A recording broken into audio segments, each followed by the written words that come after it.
Deoria senior secondary विद्यालय के समस्त छात्रगण क्लास 9th, आइए हम लोग हिंदी विषय के अंतर्गत कुछ अध्ययन करते हैं जो कबीरदास जी के द्वारा रचित उनकी साखियाँ थीं।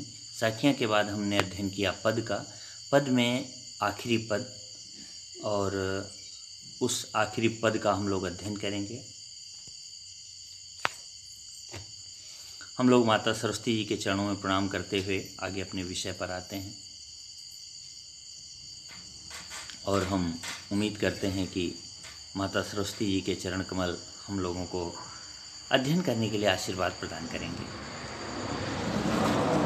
महात्मा कबीर, समाज सुधारक कबीर, संत कबीर, अवतार स्वरूप कबीर, मगहर जिनके नाम से प्रसिद्धि पा गया ऐसे कबीरदास जी, जिन्होंने मानव मात्र के कल्याणार्थ सारे काम किए ऐसे कबीरदास जी।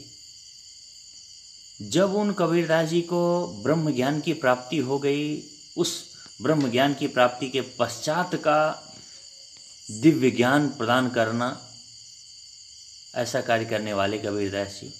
आइए इनके पदों में क्या दिव्यता है उसका दर्शन किया जाए, उसका साक्षात्कार, उनके ज्ञान का साक्षात्कार किया जाए।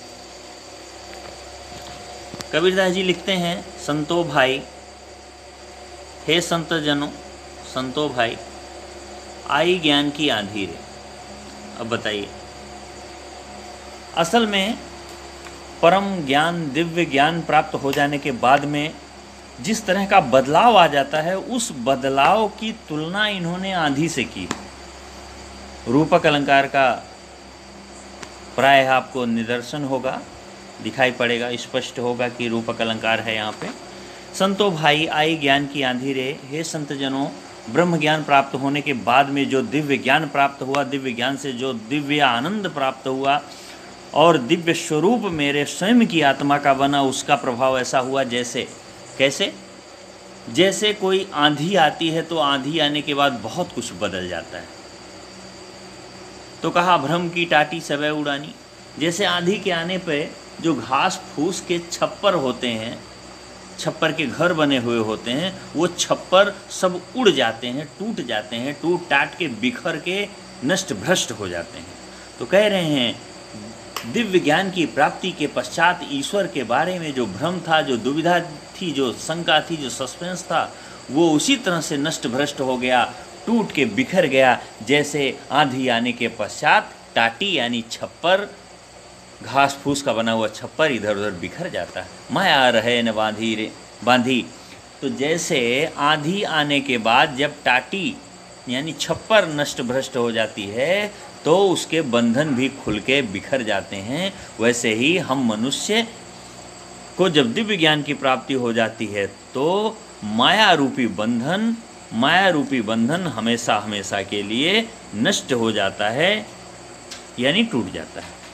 और इसी तरह से उन्होंने और आगे वर्णन किया है कि दिव्य ज्ञान की प्राप्ति के बाद हिति चिति, हितकर क्या है, चिति माने मन को प्रसन्न करने वाला क्या है, हमारे लिए हितकर क्या है, हमारे मन को प्रसन्न करने वाला क्या है, इसी के आधार पर हम दुनिया में व्यवहार करते हैं।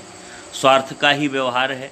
तो कहा जिस तरह से किसी छप्पर को खड़ा करने के लिए दो ऐसे लकड़ी के डंडे गाड़े जाते हैं जिनके ऊपर छप्पर रखी जाए, उसको देहात की भाषा में, ग्रामीण अंचल की भाषा में थूनी शब्द से संबोधित किया जाता है। थूनी का मतलब आप शहरी भाषा में समझ लीजिए ऐसा खंभा जिसके ऊपर लकड़ी और घास फूस का घर टिकाया जाए। तो हितकर क्या है और मन को प्रसन्न आने वाला क्या है, इन दोनों तरीके की भावनाओं से आदमी जीता है। वो दोनों ही स्वार्थ से संबद्ध भावनाएं जो थीं वो एक थूनी जैसी थीं, वो भी गिर गईं। छप्पर जब गिर जाएगा तो जिस लकड़ी पे छप्पर होगा वो भी लकड़ियाँ गिरती हैं। मोह बलिंडा टूटा। ये बलिंडा क्या है?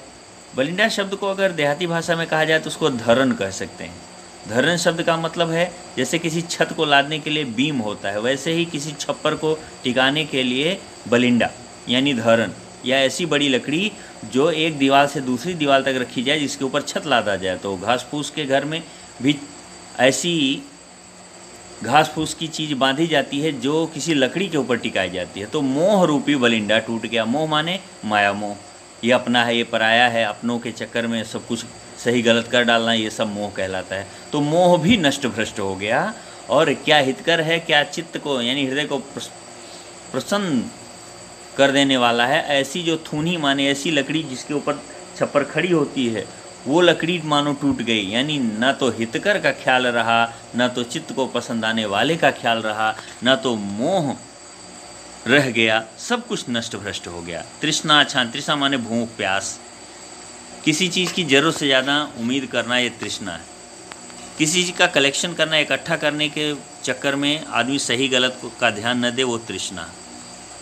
तृष्णा का अर्थ प्यास भी होता है। ऐसी प्यास जो धर्म अधर्म का विचार न करके किसी को भी परेशान करके आप अपनी चाहत को, अपनी प्यास को पूरा करें। बहुत ज़्यादा लालच होना, तो लालच रूपी छप्पर घर के ऊपर ढह गई, नष्ट हो गई, गिर पड़ी।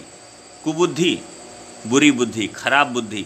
और जो बुद्धि खराब हो गई थी, बुद्धि जो हमको श्रेष्ठ जगह पे ले जाने के बजाय हमको नष्ट करने पे तुली हुई थी, ऐसी जो कुबुद्धि थी, जो गलत बुद्धि, बुद्धि में जो दिमाग में जो गलत चीज़ें भरी हुई थी, उसका भांडा माने बर्तन, मानो घड़ा, कुबुद्धि का घड़ा भी फूट गया। भाई जब घड़े के ऊपर, मिट्टी के घड़े के ऊपर कोई चीज़, बड़ी चीज़, वजनदार चीज़ गिरेगी तो फूट जाएगा।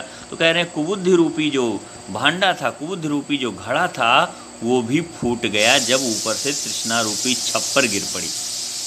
छप्पर के गिरने पे छप्पर के नीचे जो चीज़ें होती हैं टूट फूट जाती ही हैं। तो कहा कि ज्ञान की आंधी आने के बाद क्या क्या हुआ, भ्रम की टाटी उड़ गई, माया का बंधन नहीं रह गया, हितकर और चित्त को पसंद आने वाली चीज़ें भी नष्ट हो गई, मोह नष्ट हो गया, तृष्णा भी नष्ट हो गई और कुबुद्धि भी समाप्त हो गई।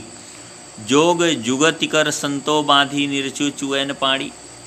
तो जब आंधी खत्म हो जाती है तो आदमी अपने छप्पर को फिर से बांधता है और अच्छे से बांधता, ताकि दोबारा पानी बरसे तो उसमें से पानी अंदर न टपके।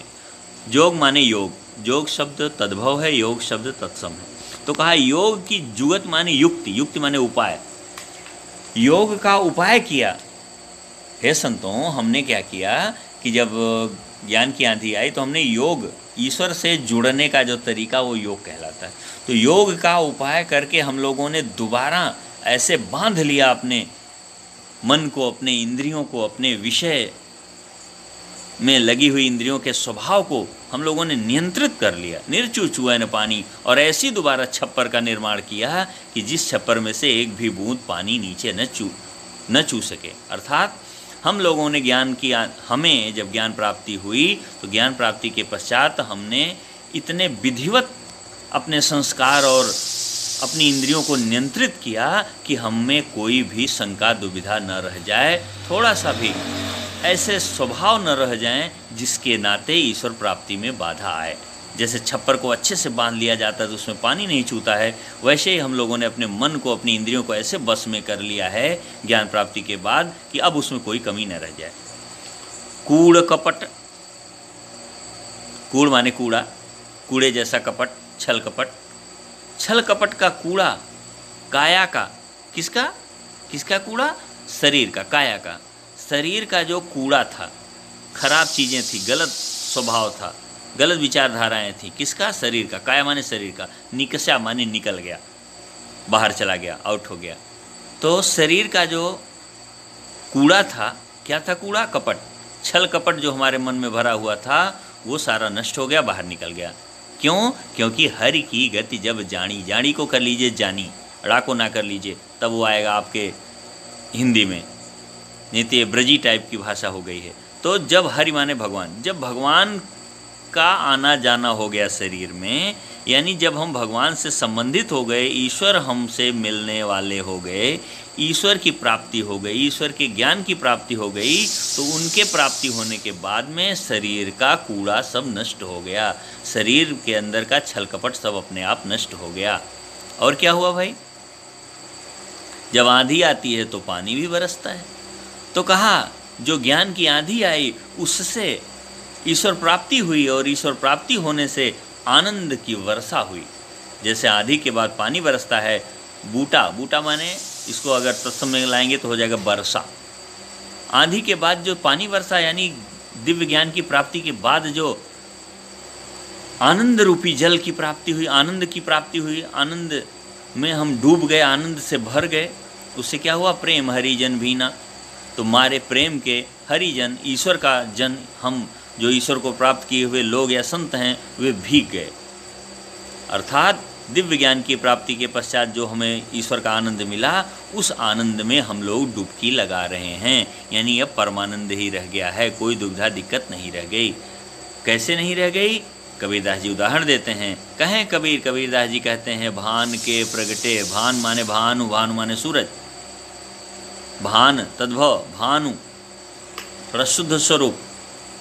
तो कबीरदास जी कहते हैं, वैसे ही सारी समस्याएं नष्ट हो गईं जैसे उदित भया तम खीना। सूरज के प्रकट होने के बाद, उदित होने के बाद, भया माने हो जाता है, तम माने अंधकार, खीना माने छीण, खीना तद्भव छीण, क्षीण माने नष्ट भ्रष्ट, तितर बितर।